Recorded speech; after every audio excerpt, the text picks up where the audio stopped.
I'm going to take the liberty, Sadhguru, to do what I normally do on my television show, which is a rapid fire round. Normally the end of this round… When I was young, I watched a lot of, Wild West movies. Right. So when you fire, I also fire, all right? No, but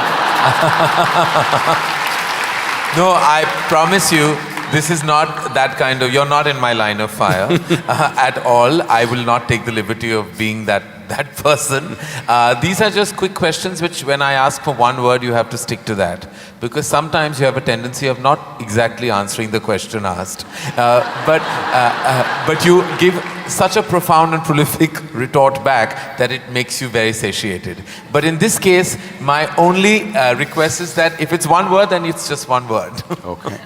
And the end of this, normally, you get a hamper, but in the absence of a hamper here, you already have something, right? Yes. So, or this beautiful bouquet that is right next to you. But so there's no hamper, but you will get my utmost gratitude. Thank you. All right, very simply, what is the one thing that is essential to living a balanced life? Sense.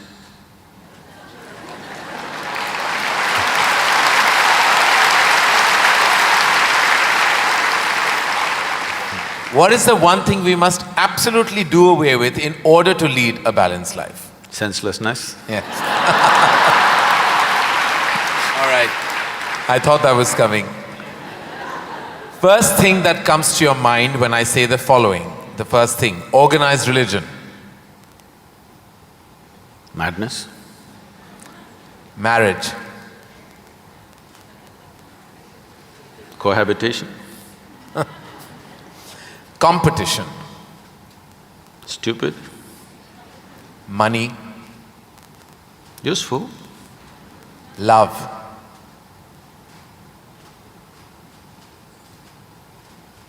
Can I say a sentence? Yes. I will allow that.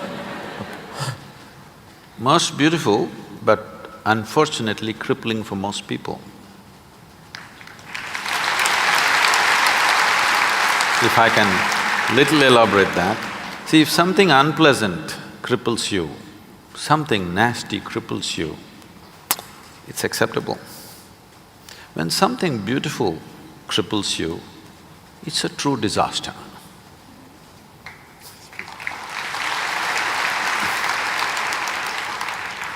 If you could ask one person, alive or dead, one question, who would you ask and what would that be?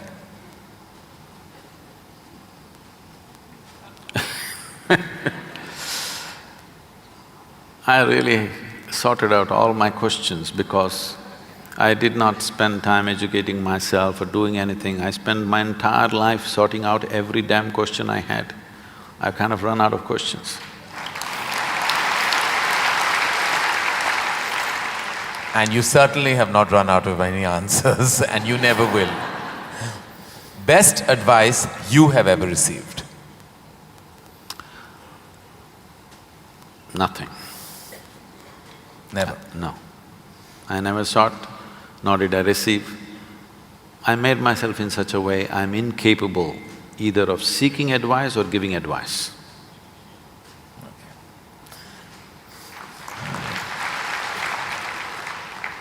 In an imaginary, completely hypothetical situation, if you had a day off with no commitments, no responsibilities, what would you spend the day doing? Oh, there are a lot of things, this can't be one word. No, it's not one word. See, I have an indiscriminate sense of passion towards everything.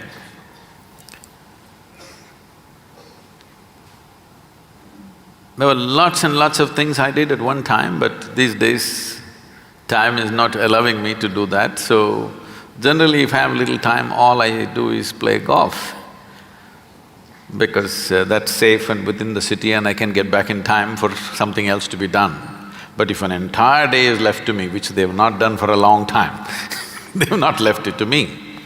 If that happens, I will close my eyes and sit because that is the best, I am at my best when I truly have nothing to do.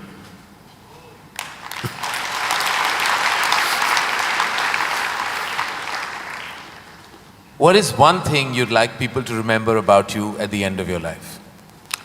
They must live so wonderfully that they don't even remember me.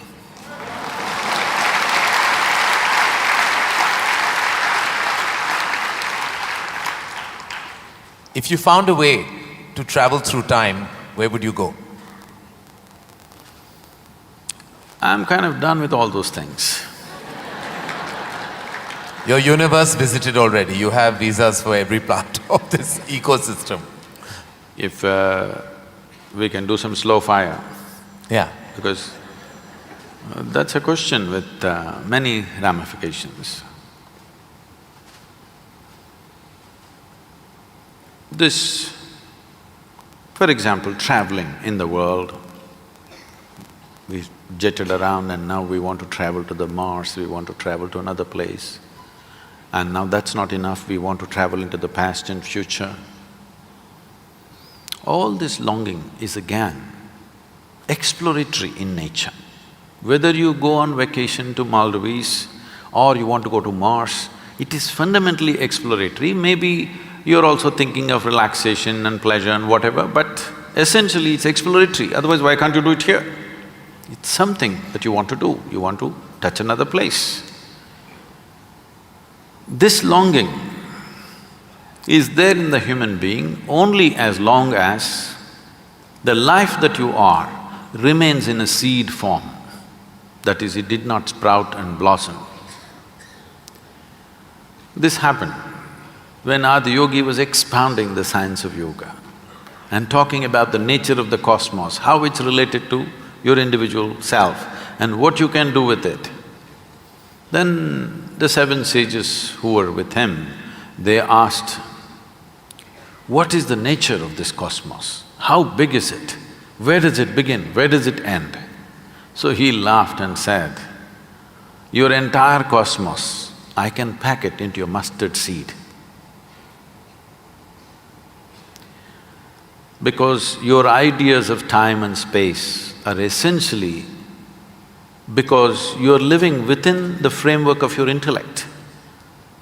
If you cross that dimension, then there is no such thing as time and space. Everything is here and now. So, traveling through time, space, no, it means nothing to me because it's difficult to express, difficult to articulate. If I sound little… I have a reputation of being very logical, but if I sound illogical or silly to you, you can blame it on my jet lag. I just come from United States after 6 weeks, so you can say maybe he was jet lagged, that's why Sadhguru is saying something silly. But I'm fine.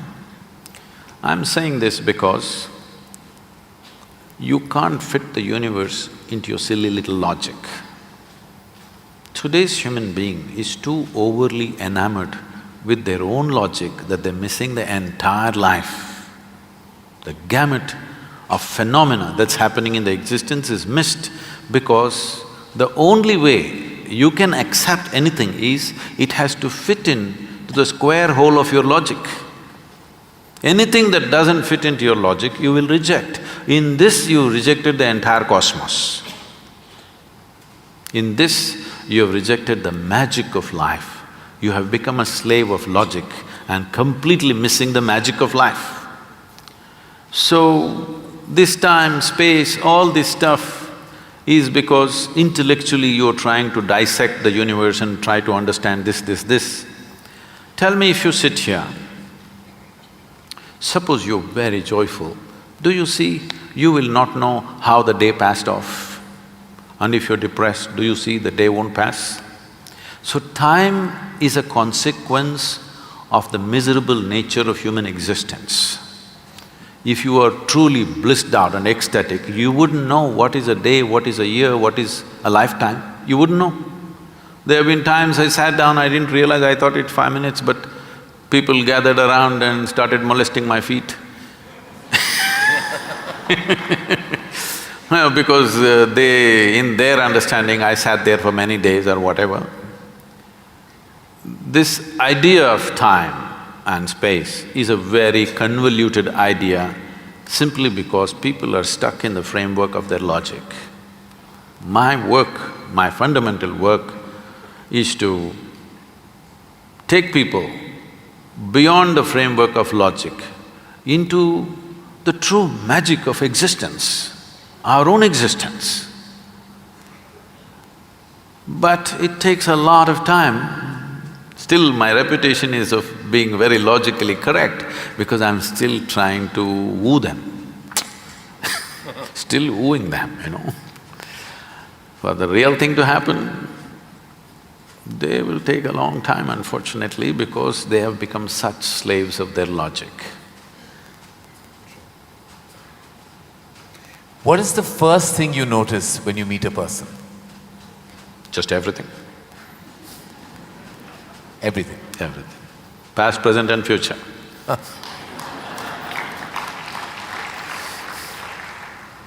Is it more important to do what you love or love what you're doing?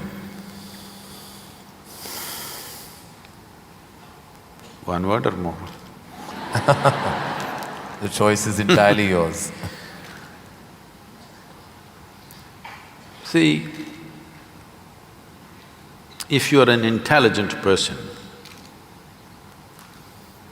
you will try to do what you love most. But if you're a genius, you will do just what is needed.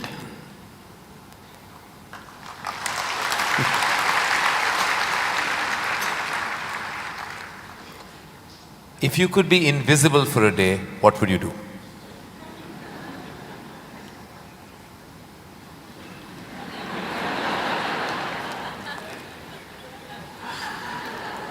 You wouldn't know?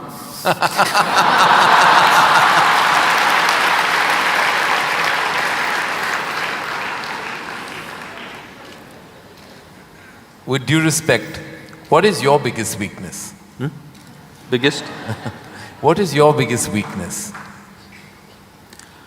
See, what normally people treat as weakness in their lives.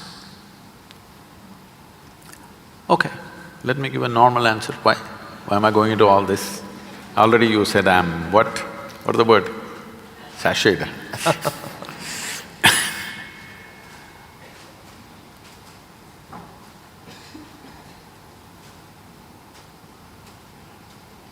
My biggest weakness is, I love danger. Without danger I cannot live. I need to do something which keeps me on the edge of being mortal, being alive and dead. I want to walk that line all the time. Every day I'm stepping on it one way or the other. Is it a weakness? I don't think so, but people think, Sadhguru, you shouldn't risk your life like this. But if there's no risk, I feel I'm not being… because most of the time in my life, for whatever I'm doing, I don't feel tested. It's only in moments of danger that I feel little tested. So my weakness is, I like to be stretched, you know. For all the time when I was riding across India and later on I started driving, my only wish was that to find a machine which will test my skills.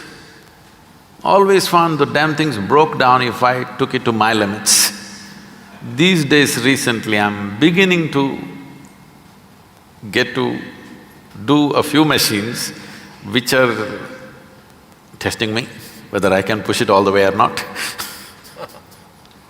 Maybe that's because of my age. No. If I had met them much younger, I think I would You would have managed to work around them. One thing the world doesn't know about you. They don't know a thing about me.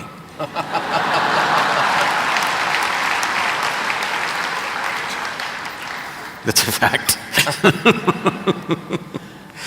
And the one thing you wish you could change about yourself? Oh, I never looked at that.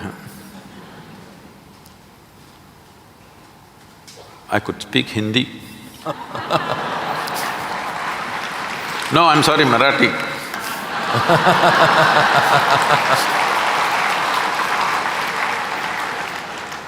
The one thing you wish you could change about the world? Oh, a lot of things. One. Human beings. Desperately in need of. So what would you consider to be your greatest achievement? I don't think there's any. Because I always fall woefully short of my own expectation of what I could do. So I never feel anything is an achievement. Is there a song you love and can listen to all the time? Oh. I somehow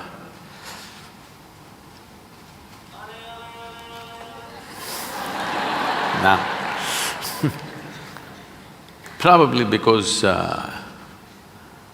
this came to me at a certain time when I was in my early teens maybe. So this one song kind of comes back to me more often than anything else. It's not that I even seek it, but somehow one way or the other this song keeps coming back to me. Is how many times Okay. I know you haven't seen any of my films, but do you have a favorite film? Oh, I've seen many good movies. At one time I saw a lot of them. I've not seen much of Indian cinema, but I saw a lot of, English cinema. But one movie that I thoroughly enjoyed at that time, because on that day the way things happened, many life situations fell together and everything, was Roman Holiday. Oh. Well, I have to say that that's the first film I've ever seen in my life. My mother took me to the cinema. Here we are. It is true. Roman Holiday is the first film I ever saw. It was my introduction to the big screen. I'm glad I have something in common with you. That image of Audrey and Gregory Peck is somehow just stayed with me. Wonderful. It was probably my age. Yeah. Oh, it must have been. Something you enjoy doing and wish you had more time for? I wish I had more time, because I made myself like this, that there is nothing that I enjoy or do not enjoy. I make sure I enjoy everything that I do, including simply sitting quietly or talking to somebody or doing whatever, because my activity is not limited to one area, so many things. If you did not enjoy everything that you do and do not do, you will go insane trying to manage so many things. But I will not go insane, because I enjoy being alive. Activities, anything is okay. Everything I do, I enjoy. Small things, big things, every kind of thing. Most profound things and silly things, I enjoy thoroughly. Should us all. Lastly, in a biopic made on you, who would play you? But who would make a biopic first of all? No, there would be lots of interested people. Maybe you should animate. I don't think you would want that. Well, that is the end of the rapid fire, and you totally deserve the hamper that doesn't exist on this platform. But it's a virtual hamper that I've given to you with my love, gratitude and deepest amount of respect. Thank you.